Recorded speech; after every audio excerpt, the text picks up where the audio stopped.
Bienvenue à toi, ici Nadège et Louisa, deux amoureuses qui croient qu'avec des questions profondes, on peut créer des discussions qui changent des vies. L'intention de ce podcast est de te permettre de découvrir des personnes inspirantes sous un angle nouveau et de te questionner sur ta propre vie grâce à des questions profondes tirées de notre jeu Vu. Et aujourd'hui, dans ce podcast, on reçoit Nathalie Battier. Nathalie qui a regardé pas mal d'épisodes de podcast et qui nous a dit mais moi aussi j'ai envie de passer au micro de Vue. Moi aussi j'ai envie de jouer avec vous et de faire une partie. Nathalie, on s'est connus dans une formation de coaching dans laquelle j'animais et on a vécu des moments forts, intenses ensemble. Donc, j'ai hâte qu'on aille encore plus en profondeur aujourd'hui. Je te laisse la suite. Yes. Avant de commencer, on s'est mis d'accord avec Nathalie du coup qu'on allait parler de tout. Donc je sélectionne ceci.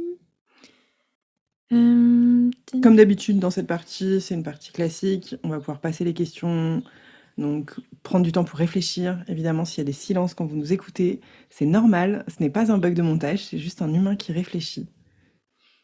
C'est parti. Première question. C'est parti. Allez. Quel petit changement pourrais-tu faire pour être encore plus nourri professionnellement? Alors, c'est une très très bonne question parce que je suis à fond dedans. C'est le sujet du moment. Ouais, c'est vraiment le sujet du moment. Alors, quelle petite chose je pourrais faire? Oser plus. Enfin, tu vois, là, par exemple, j'ai osé vous contacter pour faire cet enregistrement et pour moi, ça a été vraiment un, pas un effort parce que c'est pas le terme, mais je me suis dit, allez, vas-y. Enfin, voilà, j'ai osé le faire, alors qu'il y a quelque temps, je pense que je me serais dit, non, non, non, c'est pas pour moi. J'étais trop plus timide, voilà. Donc, c'est vraiment oser passer à l'action, et puis, je pense que si j'ose de plus en plus, bah, les choses vont arriver aussi de plus en plus. Ok. Et dans le fait d'oser, c'est faire taire un peu la part timide en toi qui t'empêche de faire des choses professionnellement. En tout cas, elle te ralentit un peu celle-là. Ouais, ouais, il y a toujours des peurs, en fait. J'ai beaucoup travaillé sur la légitimité ces derniers temps. Et ça m'a vraiment donné. Enfin, là, moi, pour être coach, surtout sur la, la crise de la quarantaine. Et, euh, et je me sentais pas forcément légitime. Donc, j'ai travaillé là-dessus. Et maintenant que je me sens légitime, j'ai envie de rencontrer plein de monde. J'ai envie de beaucoup plus, ouais, de beaucoup plus de contacts. Mais je sens qu'il y a encore des petites peurs qui me freinent, qui me disent, bon, doucement, tu sais pas trop quand même. Je pense que c'est aussi la peur de l'inconnu, en fait. Hmm. Et Et Vas-y. excuse-moi, juste, et justement, je suis partie en vacances la semaine dernière, et j'ai fait plein de choses pendant mes vacances, plein de choses assez inconfortables, dans le genre assez sportif. Et bon, voilà, mon mari est beaucoup plus sportif que moi. Et, euh, et donc, par moments, je me disais, mais c'est vraiment inconfortable pour moi, là, je souffre en fait, je galère un peu. Et après l'avoir fait, je me suis dit, mais oh, l'inconfort, en fait, mais ça fait vraiment du bien, quoi.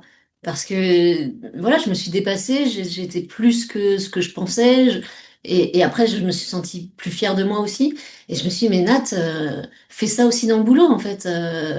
Va vers l'inconfort, et tu vas voir qu'après, tu vas être satisfaite, quoi. Donc voilà, donc j'essaye de faire des liens pour passer encore un peu plus à l'action. Hmm.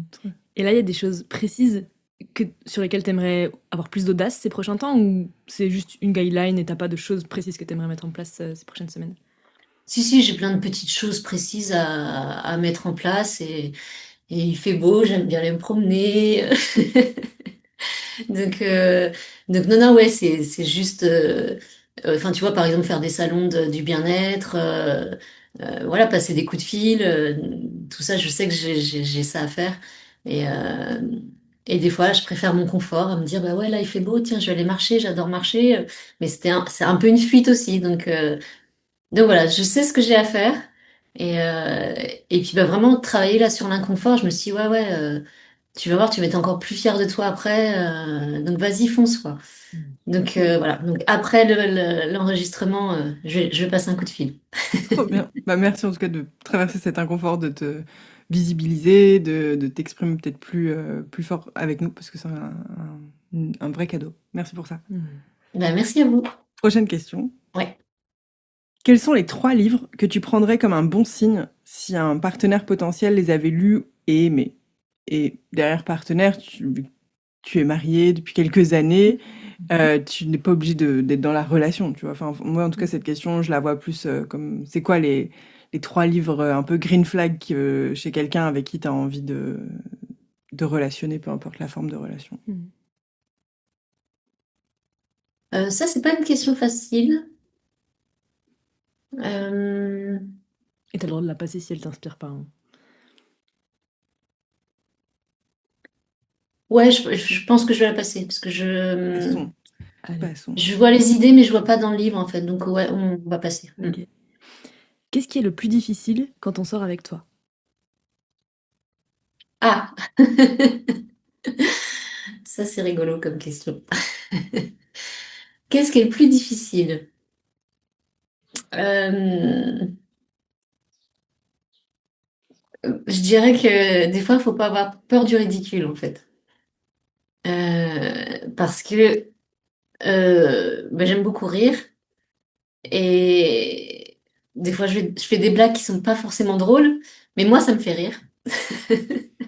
Donc je suis capable d'éclater de rire, mais vraiment d'avoir un fou rire en rigolant de ma blague. Et, et pour les autres, des fois, ils se disent, mais elle est un peu bizarre, elle. Donc ça, je trouve ça, ça peut être assez inconfortable des fois. Est-ce Ok. est-ce qu'il y a d'autres choses que tu trouves difficiles à part ça? Bah, de vivre avec moi, euh, moi, je vais souvent un peu dans tous les sens, en fait. Donc, euh, bah, justement, mon chéri est assez carré, assez structuré.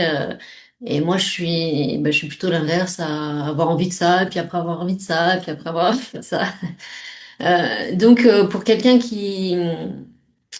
ouais, qui est plutôt droit, là aussi, ça peut perturber un peu, dire, bah, en fait, tu changes d'avis, tu sais pas trop ce que tu veux, donc ouais, ça peut être, pour quelqu'un de droit, ça peut être un petit peu perturbant, quoi. Mm. Hmm. Et ça vient d'où, d'après toi, ce fait d'avoir envie de partir un peu dans tous les sens, de t'autoriser à être qui tu veux, quand tu veux, derrière ce ridicule?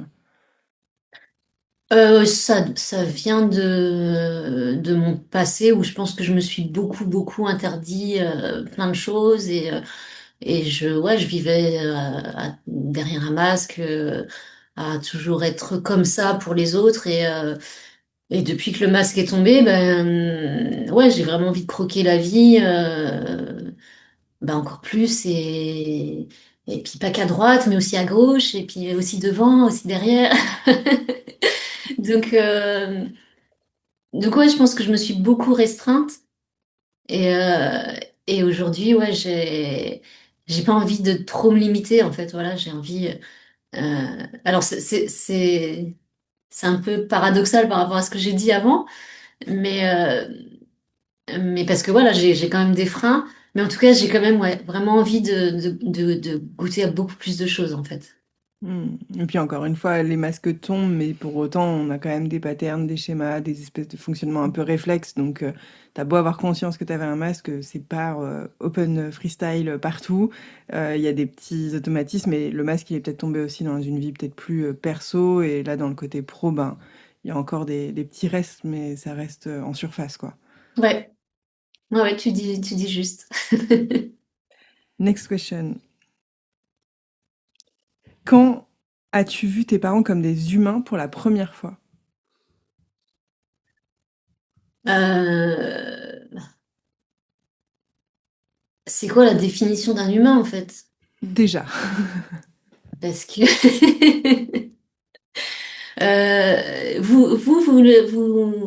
ce serait quoi votre définition d'être humain? En fait, moi, ce que je ressens derrière cette question, c'est surtout, tu vois, un rapport d'égal à égal. Je pense que dans la parentalité, il y a un peu un truc d'autorité, de voir son parent comme un parent, en fait. Et Hmm. je pense que moi, vers 25 ans, il y a une forme de switch un petit peu. Enfin, il y a plusieurs switches à plusieurs moments dans ma vie où, ben, du coup, aujourd'hui, je me sens vraiment d'égal à égal. Il y a plus cette question d'autorité.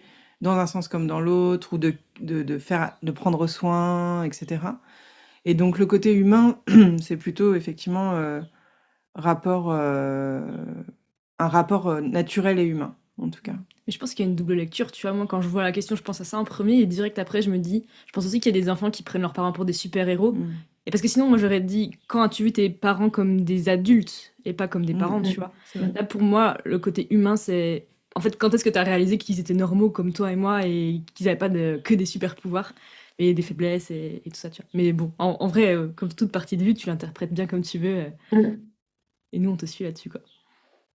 Ben, en fait, moi, j'ai l'émotion qui monte là parce que en vous écoutant, euh, c'est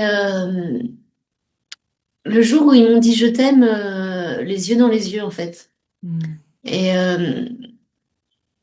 et je trouvais ça, je sais pas si c'est le terme humain, mais vraiment. Et puis très, très tard, en fait. Moi, ça a été autour des 40 ans. Mm. Donc, peut-être qu'ils me l'ont dit avant, mais je ne crois pas. En tout cas, j'en ai pas le souvenir. Mais à cet âge-là où moi, j'ai aussi osé leur dire dans les yeux, bah, je t'aime papa, je t'aime maman. Et en retour, ben voilà, ils ont osé aussi le dire ouvertement. Ouais, pour moi, c'est un moment hyper humain où il y a plus, on est juste deux personnes qui s'aiment et voilà, c'est beau. Mm. Allez! C'est parti. Avant l'épisode, on avait prévu de prendre des boîtes de mouchoirs. Voilà, elles sont là.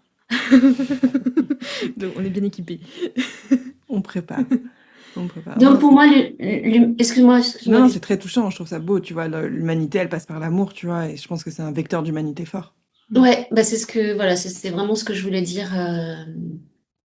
C'était ça que je voulais dire. C'est que pour moi, l'humanité, c'est, enfin, l'amour gagne toujours et voilà, c'est vraiment des beaux moments à vivre. Voilà, dès que tu les vis avec amour, c'est que du bon, quoi. Et il n'y a pas d'âge. Non? Je pense que c'est important aussi de le repréciser, de se dire il n'y a pas d'âge, il n'est jamais trop tard pour dire les choses, euh, peu importe la situation. En tout cas, c'est chouette de le rappeler. Oui, puis ça veut pas dire qu'il n'y avait pas d'amour avant, c'est parce qu'il y avait plein d'amour qui se manifestait autrement. Mais là, voilà, en tout cas avec ses parents, quand c'est pas habituel, Mm. parce que moi avec mes enfants, voilà, des je t'aime, il y en a beaucoup, beaucoup. Mais, euh, mais ouais, c'est très très chouette quand c'est rare aussi. Clairement. Merci pour cette petite confidence. Prochaine question. Qu'est-ce que tu détestes ou détesterais le plus chez tes enfants? Tu viens de me dire que tu avais des enfants, donc on peut le mettre Mm. au présent. Qu'est-ce que tu détestes le plus chez tes enfants? Ou tu détesterais dans le sens s'ils grandissent et qu'il se passe des choses, peut-être ça peut être intéressant de se dire peut-être des choses que tu imagines et que tu projettes. Qui me parle plus. Mm. Euh, Vous allez encore me faire pleurer? On n'a pas dit que c'était des épisodes légers. Oui. On va ramener ça aussi. Ouais, l'ignorance en fait ouais, ouais, vraiment je trouverais ça vraiment détestable qui m'ignore que ouais que je fasse plus partie de leur vie.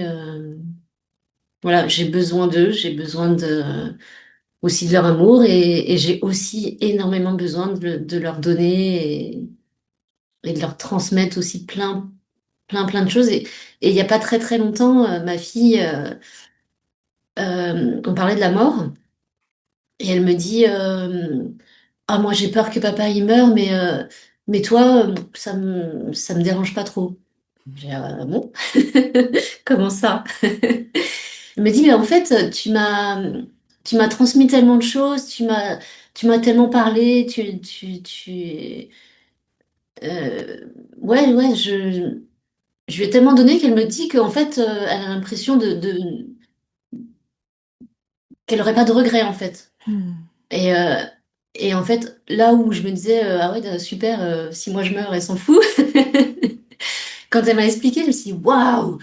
mais en fait, c'est énorme, c'est énorme. Ouais, c'est l'inverse presque. Et, euh, et aujourd'hui, même avec ces belles paroles, on a besoin l'une de l'autre et,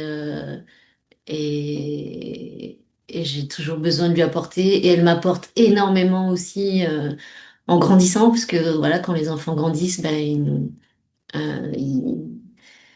enfin, comme là, ouais, elle est partie de la maison, de la savoir heureuse, de la voir grandir, de la voir évoluer. J'ai l'impression d'évoluer aussi en même temps, même à distance en fait, et on continue de grandir en fait. C'est vraiment les enfants permettent vraiment aux parents aussi de grandir en fait, et ça, on n'en a pas souvent conscience, je pense. Mm. Des beaux partages générationnels. Mm. C'est à moi? Ouais. À moi. Eh ben, allons-y dans cette continuité, puisque le hasard nous Très bien amène vers la écrit. question suivante, qui est: comment aimerais-tu que tes proches parlent de toi à ton enterrement? Ouh là là. On est sur un épisode joyeux. Tu peux passer, hein. Non, non, non. Mm. Euh, Non, même plus bien. Euh, J'aurais envie qu'ils disent que je leur ai apporté de la joie. Euh,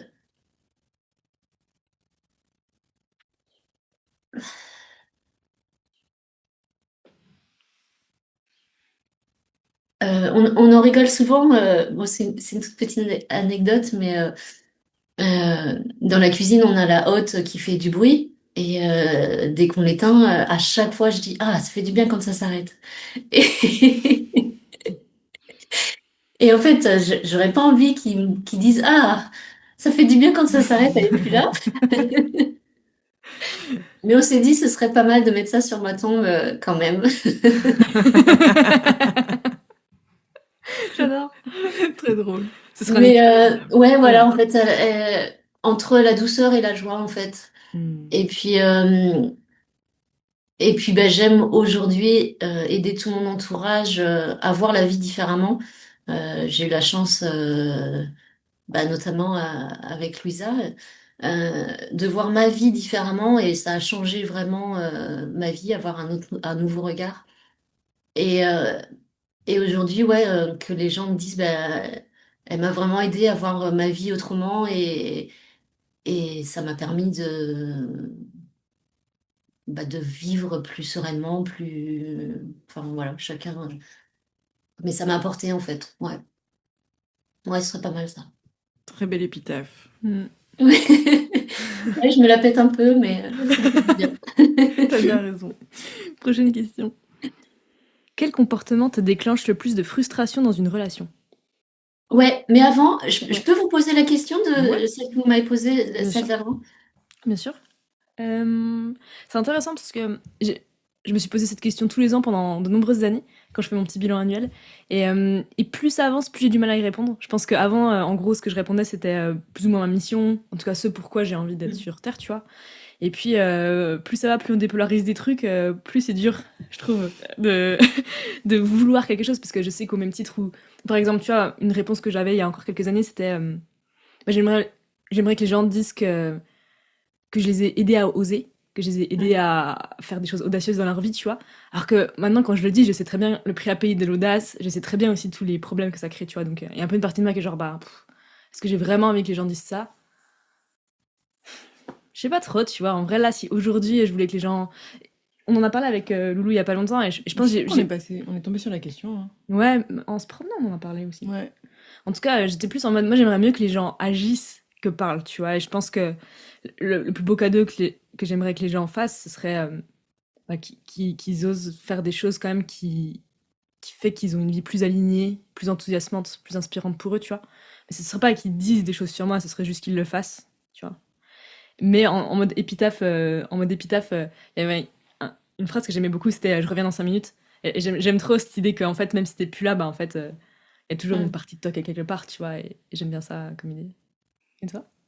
Ouais, je pense qu'on a déjà eu cette discussion Mm. en privé et c'est pas toujours évident parce qu'en fait, effectivement, il y a ce côté, si les gens parlent de moi, il me parle d'une facette Mm, de moi. Donc, il y a un peu ce truc de je ne vivrai qu'à travers leur œil mm, un peu orienté. Et donc, j'aimerais qu'on dise tout, même les trucs les moins jolis en apparence, etc. Et ça me fait penser à un autre truc qui a un peu rien à voir, mais j'y pensais il y a quelques jours. Je suis tombée sur une nana qui posait la question en disant si demain tu étais amnésique et que tu pouvais retrouver la mémoire que par le récit d'une des personnes de ton entourage, de qui tu choisirais le récit pour savoir qui tu es en fait. mm, mm, Et mm. j'aimais beaucoup cette question parce qu'en fait, c'est dur, ça va être tellement filtré au travers de quel personnage t'as montré face à cette personne, quelle interprétation elle a eue de ce personnage à travers de ses filtres. Et c'est un peu pareil, tu vois. En tout cas, moi, j'ai l'impression que ça se rejoint un peu, quelle trace je vais laisser, quelle version de moi je vais récupérer. Pour moi, c'est un peu la même question qui est, de toute façon, ce sera biaisé. Mm. Donc, j'ai pas besoin qu'il y ait une version de moi qui reste sur cette terre au travers de leur dire. Et je suis plutôt un peu de ton avis là-dessus sur le côté, c'est quoi les actions que les gens vont poser en ma mémoire, entre guillemets, ou en pensant à moi, ou en sentant ma présence quelque part. Euh, donc ouais, plutôt qui sentent la forme de présence que j'ai toujours me toucherait plus, je pense, que de marquer l'absence, parce que moi, quand j'ai des deuils ou des personnes que je n'ai plus dans ma vie, je pense que de continuer à nourrir leurs souvenirs, non pas de qui ils étaient, mais de qui ils sont toujours présents dans ta vie sous une autre forme. Je crois que c'est ce qui me touche le plus dans ce qu'on fait, dans ce qu'on aide les gens à faire, dans le fait de traverser des deuils, des ruptures, des disparitions ou autres. Et du coup, je pense que ce serait vraiment ça qui me toucherait le plus. Sous quelle forme est-ce qu'elle est là? Et que tout le monde se dise, ah tiens, elle est dans ce cadre-là, elle est dans le petit oiseau qui est là-bas, elle est dans tel truc, et j'aimerais ça, je pense. Mm.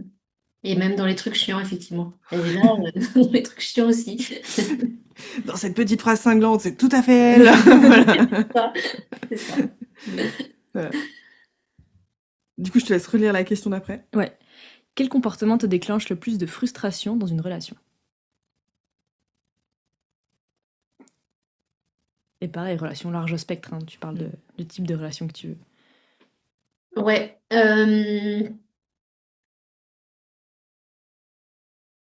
Je vais parler moi, plus de mon chéri. Euh, Quand moi j'ai envie de savoir des choses et que la porte est fermée, qui voilà, il veut pas dire, il veut pas, c'est pas le moment pour lui, tout ça. Et c'est respectable, voilà, c'est pas son moment. Mais moi ça m'agace. J'ai envie de savoir, donc je vais par plusieurs endroits. Et puis bon, bah, quand je vois que c'est vraiment fermé, j'abandonne. Mais je le sais plus tard quand même. Mais voilà, euh, ouais, c'est un peu de la gaminerie peut-être, mais quand moi j'ai envie et que l'autre a pas envie, surtout dans les discussions en tout cas, euh, voilà, je suis un petit peu frustrée, mais je me dis que je vais chercher ça aussi ailleurs à ce moment-là. Et d'ailleurs, sur ça, au niveau du couple, je vous ai lu et je vous ai entendu en parler aussi. Et bah justement, moi et Conchiro, on est très complémentaires, donc très différents. Et, et bah, des fois, moi, j'aimerais aller plus loin dans les conversations. Mais en fait, voilà, quand la personne, c'est pas son truc non plus, c'est pas. Et ça veut pas dire que le couple marche pas, c'est juste que bah, moi, je vais chercher ces discussions-là ailleurs, avec une amie, avec vous, enfin voilà. Et d'être OK aussi avec ça, en fait, de pas se dire, bah, parce qu'on ne parle pas de certaines choses, bah, en fait, mon couple, on devrait se dire plus de choses, tout ça. Non, je pense qu'on se les dit autrement, en fait, ou on les ressent autrement aussi. Et voilà, d'avoir conscience qu'on peut avoir ça ailleurs aussi, en fait, Mm. pour enlever justement cette frustration. 100%, c'est un bon rappel, je pense, effectivement. Mm. Et ça m'interpelle parce que c'est rigolo ce que tu disais tout à l'heure sur truc que tu détesterais le plus chez tes enfants, c'est qu'ils te parlent plus. Ouais. Ce qui te frustre dans le couple, c'est qu'on ne parle pas. Donc quand même, il y a un petit sujet sur, s'il vous plaît, dites-moi les trucs. Mais oui, parlez-moi, s'il vous plaît, parlez-moi. Moi, j'ai des trucs à vous dire aussi. C'est ça, c'est un échange. C'est un échange. Non, non, trop bien. Quelles émotions sont les plus difficiles à exprimer pour toi, vu qu'on est dans la thématique de communiquer les choses? Oh, moi, ça, c'est très facile, c'est la colère. Vous pouvez faire un Euh, consortium, les deux, là. Bienvenue dans l'équipe.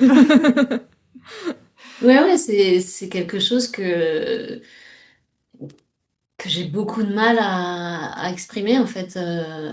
Soit je garde pour moi, et donc bah, c'est ma colère en moi, où il faut que j'aille crier, où il faut qu'elle elle reste en moi, mais j'ai du mal à l'exprimer aux autres. Et, une fois, enfin, avec mes enfants, voilà, je me suis rarement mis en colère. Et une fois, bah, forcément, au bout d'un moment de garder, ça explose. Et un jour, je me suis vraiment énervée, mais hystérique, quoi. Et là, mon fils, il me regarde, il fait, Maman, pourquoi tu fais la folle? Très bien, donc Et même quand ouais, j'ai la voulu colère. Bon. l'exprimer une fois, ils se sont dit, non, mais en fait, elle est bizarre, et c'est quoi son truc là? Donc, C'est non, drôle. plus sérieusement, ouais, la colère, c'est quelque chose ouais, que j'ai vraiment du mal à exprimer. Alors, ouais, je sais pas. Vous l'exprimez, votre colère? Ah, moi, je suis dans la même équipe. Enfin, je pense savoir la mimer, mais je n'ai jamais, enfin jamais. Je me perçois à des moments exprimer mon mécontentement, tu vois, Hmm. genre en mode, ben, je suis pas d'accord, ça c'est ma limite et ça c'est pas ok. Mais j'ai vraiment pas l'impression de voir des moments dans ma vie où je me vois exprimer la colère. Et du coup, le plus complexe pour moi, c'est juste d'identifier les moments où je l'ai perçu la ressentir. Ouais. Hmm. Genre, l'exprimer, c'est une chose, mais juste, moi, Hmm. j'ai l'impression que j'ai pas accès à ça. Et on en parlait avec une amie il y a pas très longtemps pour qui exprimer sa colère, genre, c'était vraiment facile. Et genre, péter des trucs, claquer des portes, engueuler des gens, c'est easy, tu vois, alors que moi, j'ai jamais fait ça de ma vie. Genre, et T'as claqué des portes à dos, non? j'ai fermé des portes proprement. Ah ouais? Vraiment, j'ai pas, je pense pas, bon, je pense qu'il faudrait demander à ma mère pour vérifier, mais je pense pas que le côté claquage de porte et tout, c'est Ouais. plutôt m'isoler. En fait, la porte, c'était Ok. plus le côté, je ferme la porte et je bloque la discussion. Et, mais par contre, moi, j'avais un accès à exprimer ma tristesse très facilement et cette pote avec qui je parlais, ben non, quoi. Enfin, non, Hmm. non. Elle se met en colère alors qu'elle est triste. Hmm. Et moi, je pense qu'effectivement, je me mets en mode triste, alors que peut-être que des fois, c'est de la colère. Mais Hmm. comme ma carte tristesse, elle est trop facile à sortir, Hmm. bon, bah, je sors cette carte-là. C'est plus facile pour moi d'aller chercher cette émotion-là. Alors que colère, comme je sais pas trop la gérer, je sais pas comment c'est, et sûrement que j'ai associé quelque part dans mon inconscient le être en colère, ben du coup ça me coupe de la reconnaissance, de l'amour, de plusieurs choses. Donc bien sûr qu'il y a un schéma personnel. Donc je pense que moi je sors la carte tristesse avec beaucoup d'aisance, en mode je suis complètement à l'aise à être dans ma tristesse, à être vue triste, à accompagner des gens qui sont dans leur tristesse.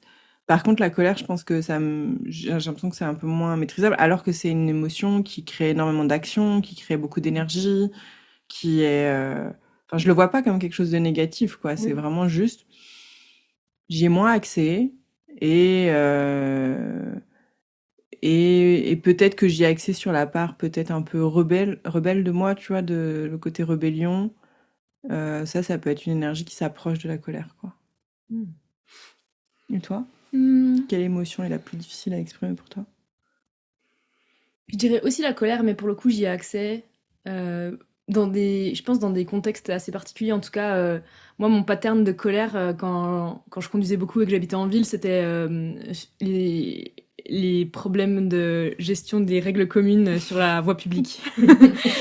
En tout cas, les dernières fois où je me suis vraiment mis fort en colère, c'était des moments où, je sais pas, genre, j'étais en vélo, une bagnole qui me grille la prio, et du coup, j'ai peur, et la personne m'insulte, et là, je pourrais fracasser sa caisse, quoi. Genre, j'étais à deux doigts de prendre mon vélo et lui jeter dessus, quoi. Enfin, donc en gros, quand je dis peur et que la personne va toucher ma valeur justice, on va dire, Là, ça part un peu en. Donc, ça, c'est vraiment mon pattern violence, on va dire. Et sinon, la colère, je pense que j'y touche. Et je pense juste que maintenant, je suis plus dans des contextes où ça m'arrive souvent, quoi. Enfin, je sais pas, tu m'as déjà vu en colère, toi? Non, et j'ai l'impression que la colère aussi, elle est très associée à une forme d'injustice Mm. pour beaucoup. Et une colère, tu vois, je pense à le côté colère sociale. Et quand on travaille sur le rééquilibrage de perception, c'est pas forcément facile à entendre pour tout le monde, mais c'est plus difficile, je pense, d'avoir des espèces de combats unilatéraux de bien et de mal, de ma façon de penser unique et bien. Ça n'empêche pas d'avoir des idéaux, je pense, et des choses qu'on défend, mais en conscience que c'est peut-être pas la colère, l'énergie la plus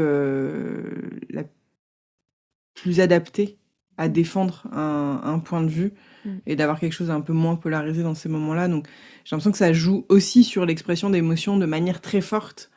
Et puis je pense qu'on a aussi une lecture émotionnelle aujourd'hui qui fait que c'est important de les transcender, de les traverser, mais de s'installer dedans, c'est un peu plus inconfortable, quoi. De rester dans son truc, c'est un peu moins résonnant. Donc, je pense que si t'avais de la colère, tu te verrais monter et je pense que tu aurais un peu le truc de ton fils qui te dit mais qu'est-ce que t'es en train de faire, tu vois, genre, enfin, des fois c'est, en fait, ton fils à ce moment-là, il est en train d'exprimer une part de toi en mode bon, ben, est-ce que t'as vraiment envie d'être ça ou pas? Et je pense que si t'as Ouais. peu d'accès aussi, c'est aussi ça des fois d'avoir l'impression de paraître en colère, c'est celle qui s'énerve, qui fait des grands gestes, qui fait des grands trucs et tout. Donc si tu sais pas trop le faire, bah tu mimes un peu le théâtre Ridicule. du voilà comme ça faudrait que ce soit, mais ça marche pas toujours. Ouais, puis je pense que ça rejoint une discussion qu'on a eue aussi sur la lecture des émotions. Je pense qu'il y a beaucoup de gens qui ont du mal à mettre le bon mot sur la bonne émotion, enfin le bon mot, lexicalement parlant, après, c'est ce qu'ils ressentent, voilà. Mais il y a beaucoup de gens qui mélangent par exemple frustration, colère, et du coup, bah, pour moi, la colère, c'est vraiment quand on dépasse tes limites, et c'est comment tu remets tes limites, tu vois. Ouais. Et pour moi, ça n'a pas grand-chose à voir avec la frustration, pour le coup. Mm. Et par contre, tu vois, je pense que je peux être très souvent frustrée de moi-même ou de situations précises, tu vois. Oui, ça oui. Et du coup, genre, une sorte de bougonnement interne.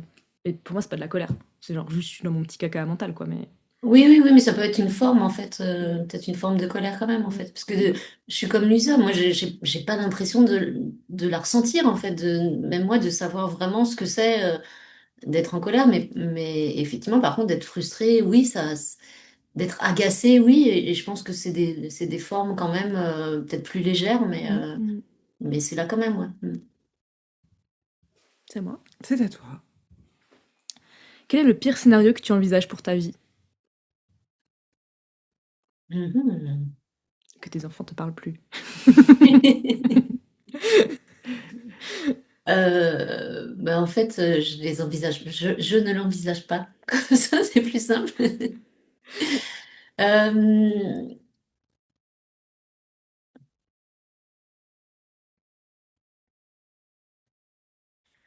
ouais, la mort, je pense que j'ai quand même peur euh, de la mort en général, en fait. Euh, La tienne ou ouais, celle les enfants. de ton entourage? Pardon. La tienne ou celle de ton entourage? Euh, d'abord celle de mon entourage et après la mienne. Mais, mais ouais, perdre les gens qui me sont chers, même si effectivement je sais qu'on peut travailler dessus et qu'on perd jamais vraiment. Mais ouais, ma famille, perdre ma famille, ouais, je pense que je m'en remettrai sûrement un jour, mais, mais c'est aujourd'hui ouais, le pire scénario pour moi, je pense, c'est de perdre vraiment mes proches, ouais. Mm. Je pense que c'est le pire scénario de beaucoup de gens, hein. On en parlait l'autre jour. C'est pour ça que je te demandais la tienne ou celle de ton entourage, parce qu'on avait une discussion sur le sujet. Et, et je pense que c'est pas la même peur, tu vois, de la peur de la mort des autres et la peur de sa propre mort, même si la mort des autres nous rappelle à notre mort. Mais il y a différents niveaux, quoi. Il y a des gens qui n'ont pas peur pour eux et qui vont être des casse-cous, vivre des aventures pas possibles et qui n'ont pas du Mm. tout peur de leur propre mort, mais par contre qui ont énormément peur que ça arrive aux autres sans empêcher les gens de vivre, hein. Mais Mm. c'était la question qu'on se posait et je pense que c'est deux levels différents de peur, de niveau d'inquiétude. Mais effectivement, je pense que c'est...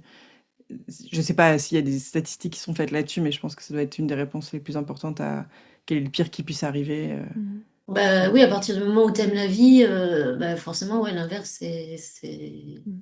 c'est la mort. Donc oui, je pense que c'est le pire, la pire chose qui puisse arriver, ouais. Et en même temps, je pense que c'est très culturel et contextuel. Où en Occident, on est très Mm. focus sur la vie, la mort, comme deux opposés, et comme la vie c'est bien, la mort c'est mal. Alors que dans d'autres cultures, ben, c'est pas du tout le sujet, quoi. Donc, Mhm. ça peut être intéressant de... Enfin, je pense que ça doit être intéressant de faire cette question à plein d'endroits du monde, qui doit être une réponse complètement Mhm. différente. Et je pense que ça Ouais. dépend de ton âge. Enfin, tu vois, là, de ce que j'entends, tes enfants sont grands. Bon, bah, si Mm. t'avais des enfants de quelques mois, je pense pas que t'aurais eu la même réponse. Et probablement, ça aurait été beaucoup plus dur pour toi, même... Enfin, j'en sais rien, en fait. Je projette 100%, mais j'imagine qu'il y a des jeunes parents qui sont en mode, bah, en fait, ce serait pire que moi, je meure, plutôt que mon enfant meure.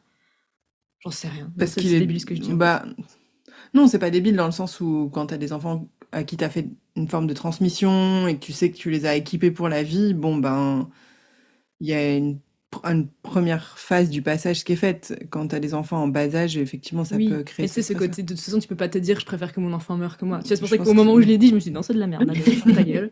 Vraiment, aucun intérêt. Mais en fait, pour moi, la naissance, enfin même avant la naissance, en tout cas moi, dès que j'étais enceinte, je ressentais bah, la vie en moi, je ressentais, voilà, il y avait une part de moi qui allait s'exprimer aussi, parce que mes enfants aussi, c'est une part de moi en fait. Donc peut-être que j'ai jamais pensé à ça, mais là vous m'y faites penser. Je me dis que les voir partir peut-être égoïstement, c'est aussi une part de moi qui part et du coup c'est aussi cette peur ouais, de disparaître peut-être, ouais, je sais pas. Mm. Mais, euh, mais par rapport à ma propre mort, moi c'est plus la peur de souffrir en fait. Plus la Mm. peur de la maladie et de quelque chose d'interminable. Euh, voilà. Moi, si je devais mourir, je préférais que ce soit d'un seul coup. Enfin, je pense que comme beaucoup de... Là aussi, c'est banal, c'est comme beaucoup de personnes, je pense qu'on n'aime pas souffrir, Et ta plus mais- grosse... Enfin, le pire scénario, c'est que toi, ce soit souffrant pour toi, ou le pire scénario, c'est que des gens doivent s'occuper de toi et que tu sois dépendante, que tu crées de la charge pour des proches. Non, égoïstement, c'est vraiment moi qui souffre. Ouais, carrément, ok. Et c'est marrant pour la petite anecdote, quand tu me parlais sur cette notion de mort entre est-ce que c'est soi et les autres, ça me rappelle j'avais un prof de psycho qui était plutôt psychanalyste, mais ethnopsychanalyste. Donc des fois, il partait en mission pendant plusieurs mois, aller étudier des tribus. Et il allait en Amazonie et il allait étudier une tribu inuite qui avait un comportement qu'on a étudié en psycho qui était le suicide au kayak, ça s'appelait. Puisque, en fait, il y a assez peu de ressources. Et comme c'est des communautés qui ont un nombre de ressources assez mesuré et qui est pas du tout exponentiel, en mode bon, bah, on se motive plus, on va chasser plus. Non, en fait, il n'y a pas plus. Qui fait que les anciens, au bout d'un moment, se suicidaient par dévotion, en fait, en disant bon, bah, en fait, il y a plein de jeunes nouveaux, donc il y a besoin de réguler la population. Ils allaient creuser un trou dans la glace, partaient en kayak, et en fait, le kayak dans le trou tombait à pic et était absorbé là-dessus. Et du coup, il y avait vraiment cette notion de c'est normal en fait, et à quel point la Mm. mort est normalisée dans ce genre de moment, avec les adieux à tout le monde, une phrase et une mémoire de chacun, et ils partaient en kayak et ils allaient se suicider, tu vois. Et donc il y avait vraiment ce truc je trouvais ça hyper inspirant sur à quel point le sentiment de contribution et de communauté prévaut sur ta propre sentiment de vie, et donc comme quoi culturellement ça peut être très différent cette notion-là, quoi. J'avais adoré cette petite anecdote qui était étudiée. Elle m'a fait Ouais, rire. c'est complètement fou. Et nous, on a tellement de confort, en fait. C'est que, voilà, on a du mal à réfléchir comme ça parce qu'on pense d'abord à notre confort, on est habitué à ça. Et en fait, comme là, ouais, c'est super beau, en fait. Tu fais ça aussi par amour des autres. C'est, c'est, je sais même pas si tu peux appeler ça un sacrifice, en fait, tellement tu le fais par amour, en fait, Ouais, ouais, que c'était vraiment pas vu comme ça, c'était vraiment culturellement, ouais, vu comme un repartage des ressources et de se dire, mais en fait, au degré où je prends de la vie, des jours de vie, je prends Mm. aussi la vie à d'autres endroits et donc du coup, qu'est-ce que je décide de faire et qu'est-ce que j'ai vraiment envie d'être, quoi. Mm. Donc c'était très beau. Ouais, Voilà, c'est c'est une fou, petite c'est fou. anecdote. Non, c'est très beau. On se refait encore une petite question? Mhm. On l'a un peu faite, Ouais, celle-là. c'est La sûr. question, c'était, je vais la passer, mais je la cite, c'est comment veux-tu que les gens se souviennent de leur relation avec toi? Ce Ouais. qui est un peu celle qu'on a faite tout à l'heure. Donc, passons à une autre question. Quel est le texto que tu préfères recevoir de ma part, normalement? Donc, quel est le message que tu préfères recevoir de ma part? Vu qu'on joue en groupe, c'est une version où potentiellement les gens se connaissent. Comme nous, on se connaît un peu, tu peux imaginer le message que tu préférerais recevoir de ma part. Moi, j'aime tous tes messages déjà. Aucune polarisation par ici. Euh, qu'est-ce que j'aimerais que tu m'envoies?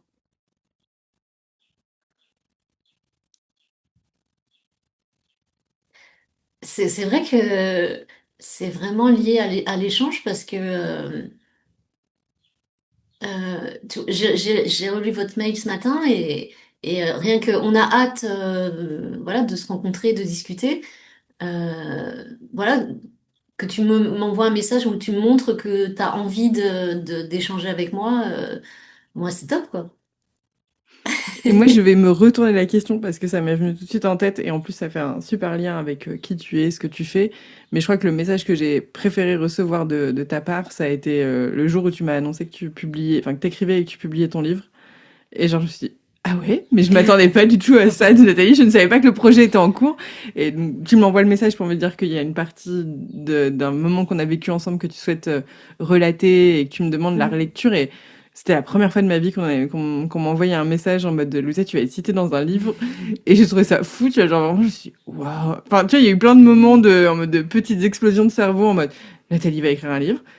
Elle veut me mettre dedans. Vraiment, il y a eu plein de petits trucs. Donc c'est vraiment, je pense, le message qui m'a le plus marqué de ta part parce que ça a montré bah, le fait d'oser déjà, le fait de se dire mon histoire a de la valeur et des gens ont envie de la lire. Et puis ça a montré que il y a plein de belles choses à raconter et que des fois des moments où pour moi ce jour-là, ce moment a été intense émotionnellement, mais il n'a pas été exceptionnel dans le sens je me dis pas j'ai changé sa vie, tu vois, ce jour-là où il y avait pas de et puis en fait, tu vois, de le lire, ça m'a rappelé que on connaît pas l'impact qu'on peut avoir sur les gens et on peut pas le mesurer, sauf parfois des beaux retours comme le tien, mais si les gens osent pas le dire, ça veut pas dire que ça n'a pas existé. Et là, j'ai eu la chance de pouvoir le lire de par ton message, de pouvoir le lire de par ton livre, mais ça m'a rappelé à quel point on ne sait pas comment on impacte les Mm. gens. Cette phrase de un enseignant impacte l'éternité. Et ce partage, effectivement, on ne sait pas jusqu'où les choses vont. Donc, merci pour ça. Mais en tout cas, oui, je le confirme, tu as participé à changer beaucoup de choses dans ma vie. Et du coup, j'en profite pour sauter sur l'occasion. Comment est-ce que tu décrirais ta mission, ce que tu fais, qui tu es, entre guillemets, c'est pas toujours facile comme question. Elle peut être à la fois très factuelle, mais aussi très philosophique. Donc prends-la comme tu veux. Mais si on devait en savoir un peu plus sur toi et comment te retrouver, comment trouver ton livre, notamment. Euh, ben, pour rebondir par rapport à tout à l'heure, ce que j'aimerais laisser comme dans ce monde. Alors déjà, effectivement, il y a mon livre Et si la vie était magique? C'est mon histoire de vie, voilà, c'est ce passage de la crise de la quarantaine où t'as tout pour être heureuse et puis en fait, voilà, ça fait des années, enfin j'ai eu des hauts et des bas et ça faisait des années où j'étais dans ma vie, dans mon rythme, dans ma routine. Et puis voilà, il y a un moment, il y a une goutte d'eau qui fait déborder le vase. Et puis ben là, je suis allée à ma rencontre à me dire, mais en fait, qu'est-ce que je veux vraiment dans ma vie? Parce que j'ai fait tout, voilà, les enfants, enfin, le mariage, les enfants, la maison, le boulot, tout était bien calé. Sauf qu'il y a un moment, bah voilà, les enfants grandissent aussi, t'es moins utile. Et je me suis dit, mais qu'est-ce que je veux vraiment, quoi. Donc il a fallu que la vie m'envoie un message, une bonne dépression pour, bah voilà, pour me donner un bon coup de pied aux fesses. Et puis voilà, j'ai mis le doigt dans l'engrenage du développement personnel et j'ai commencé une première expérience, psychologue, après hypnose, stage de développement personnel, enfin, sur l'enfant intérieur, etc. Et puis j'ai compris plein de choses, j'ai commencé, enfin voilà, j'ai grandi au fur et à mesure. Et puis, bah, j'ai eu la chance effectivement enfin, j'ai tout quitté en fait. La crise à quarantaine, moi, je l'ai pas fait à moitié. Je me suis dit, bon, voilà, je quitte tout, mari, ville, boulot, voilà, je suis allée, même métier, complètement, un métier complètement différent. Et donc voilà, donc je raconte tout ce parcours où je suis allée voir l'autre extrême de ce que je vivais, jusqu'à me recentrer sur qui je suis vraiment. Et la formation Mastery que j'ai vécue avec Louisa notamment, ben, ça m'a permis vraiment de changer de regard sur tout mon passé, sur la vie que j'avais aussi. Et aujourd'hui, ben voilà, je me suis formée aussi au coaching et j'ai envie d'aider bah, toutes les femmes qui sont dans cette période de crise existentielle, qui ben voilà, savent plus trop si leur vie, enfin, ou en tout cas, qui savent que leur vie leur convient pas vraiment. Mais voilà, pour apprendre à aimer sa vie déjà, ça c'est un point que j'oublierai jamais, que je veux transmettre aussi, c'est apprendre à aimer sa vie. En voyant bah, tout l'équilibre de tout ce qu'on vit en fait. Et c'est vrai que ça change tellement de choses. C'est- Ça paraît tout simple en fait de se dire que dans chaque événement, il y a autant de positifs que de négatifs, mais c'est quelque chose qu'on n'apprend jamais en fait. Euh, enfin, moi je trouve que dès tout jeune, on devrait t'expliquer ça en fait. Et de montrer qu'il n'y a pas besoin effectivement d'aller faire tout l'inverse, quoi. Toi, tu l'as vécu, tu l'as expérimenté, et il y a plein de gens qui disent, ah mais oui, ça donne envie, et en même temps, est-ce que je suis capable de le faire? Est-ce que j'ai les ressources? Est-ce que c'est vraiment ce que je veux, ou est-ce que je le fais par fatigue, par besoin d'aller voir cet autre extrême et de se dire comme si l'autre extrême allait avoir que des positifs à ce que je perçois, alors que moi, ma situation me paraît que négative. Et je pense que c'est ce que tu amènes aussi en disant apprendre à aimer sa vie déjà telle qu'elle est avant de chercher à la changer, peut permettre de la changer dans un sens qui est de brancher depuis une énergie plus en amour de ta vie que par peur de passer à côté de quelque chose, quoi. Ouais, c'est tout à fait ça, ouais. Et où Donc est-ce qu'on voilà, peut te donc retrouver? Pardon? Où est-ce qu'on peut te retrouver? Où est-ce qu'on peut trouver ton livre? Donc c'est sur Amazon, voilà, Nathalie Battier, et Si la vie était magique. Et puis sur Insta, voilà, Nathalie Battier, psycho, où je poste un peu, mais en fait, il me manque la personne en face, donc moi j'ai un peu de mal à... Il faut que je parle, comme avec vous. Très bien. En tout cas, si les gens t'ont entendu et qui sont à l'aube de la quarantaine ou dans cette phase où ils se questionnent, de se dire, OK, est-ce que ma vie, c'est ma vie ou est-ce que j'ai envie d'autre chose, mais je suis pas sûre, déjà de venir discuter avec toi pour Ouais, parcourir ton expérience et puis voir s'ils ont envie d'être accompagnés. tout à On a une fait. question de notre dernière invitée, que tu connais, je crois, qui a été posée par Raphaël Torel, qui est passé au micro de vue juste avant toi. Je sais pas s'il était dans la même saison de Mastery que toi, mais c'est possible. J'ai un doute. Je ne sais plus. Je suis perdue dans le nombre de saisons de Mastery. On est à plus de 10 maintenant. La question de Raphaël, c'est quelle serait une question à laquelle tu redoutes de répondre en public, mais que tu rêves secrètement qu'on te pose? Et on n'est pas obligé d'y répondre. Non. Il faut juste la question. Ouais. Euh,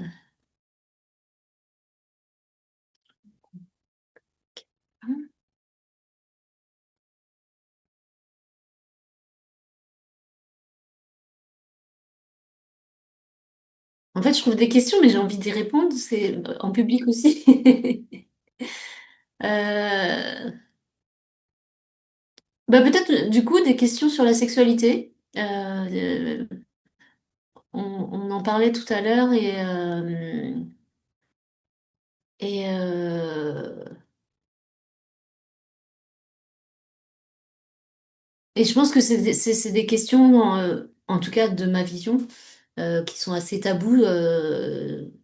Moi, par exemple, dans ma famille, mes parents m'ont jamais parlé de sexualité.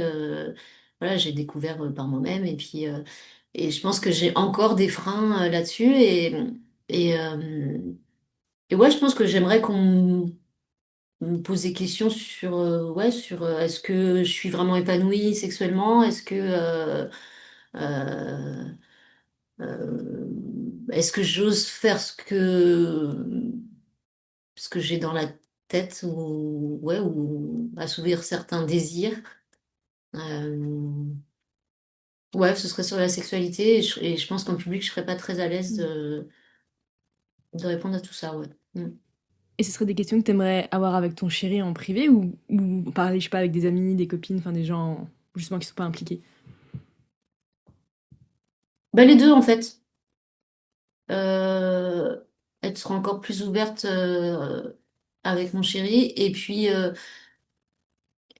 avec des copines, bah ouais, je suis pas très à l'aise à parler ouvertement et je trouve ça dommage en fait parce que c'est des sujets aussi hyper importants dans une vie et c'est sûrement très générationnel aussi. Je pense que, enfin je me trompe peut-être, mais je pense que comme la génération de mes enfants, on parle déjà plus facilement, Mm.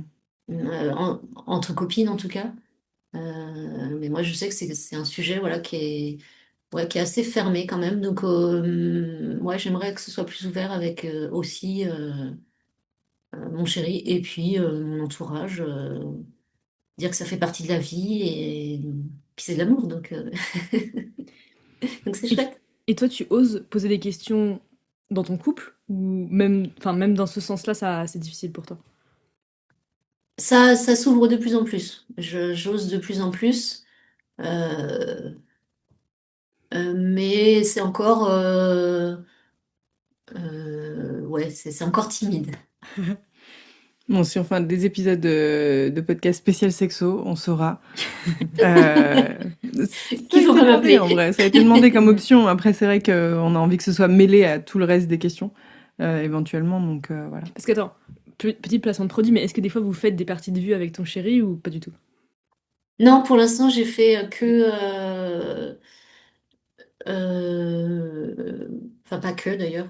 Je me questionne beaucoup. Mhm. Et puis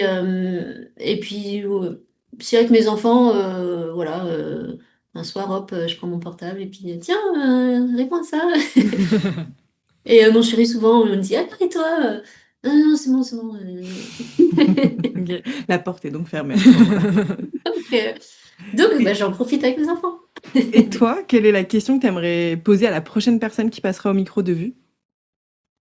Euh, Ça peut être une question qu'on a évoquée ensemble aujourd'hui ou une question que tu aimes poser aux gens qui t'entourent ou à toi-même. c'est vraiment la question très classique, mais comment tu te sens dans ta vie en fait? Ouais, voilà, vraiment comment tu te sens dans ta vie? Est-ce que tu aimes ce que tu vis? Voilà. Trop bien. On pourrait penser que c'est une question classique, mais souvent déjà on demande plutôt comment ça va. Ce qui Mm. est quand même un peu moins deep, je trouve. Et puis bah souvent les gens n'y répondent pas vraiment, donc t'inquiète. Prochain invité, on le coince entre six yeux et boum, c'est parti. On le cuisine là-dessus. Regarderai de toute façon. Donc, Trop bien. Et si les personnes qui nous écoutent là pouvaient repartir avec une pensée, une leçon, une question, ou en tout cas quelque chose qui t'a touché profondément récemment, qu'est-ce que t'aimerais leur dire pour conclure cet épisode?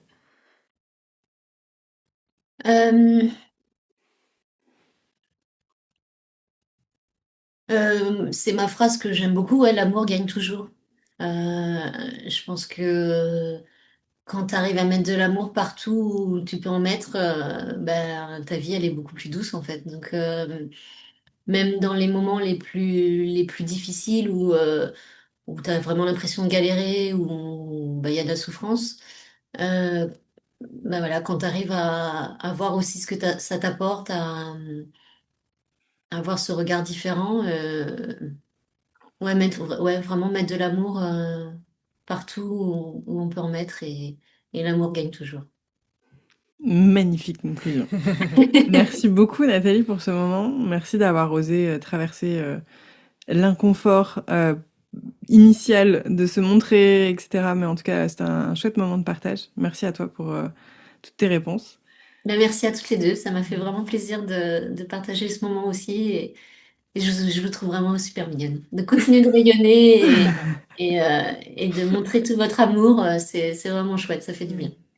Merci à toi. Et si vous avez aimé ce moment de partage profond, si vous nous trouvez aussi mignonne que Nathalie et que vous avez envie d'en vivre plus souvent, on vous donne rendez-vous sur notre Instagram, @nous.vu, ou directement sur le site nousvu.com, pardon, si vous voulez faire vos propres parties de vue avec vos proches, vos amoureux, vos amoureuses, vos amis, tous ceux que vous avez envie, et même des inconnus. Merci à tous. Merci à toi. Merci.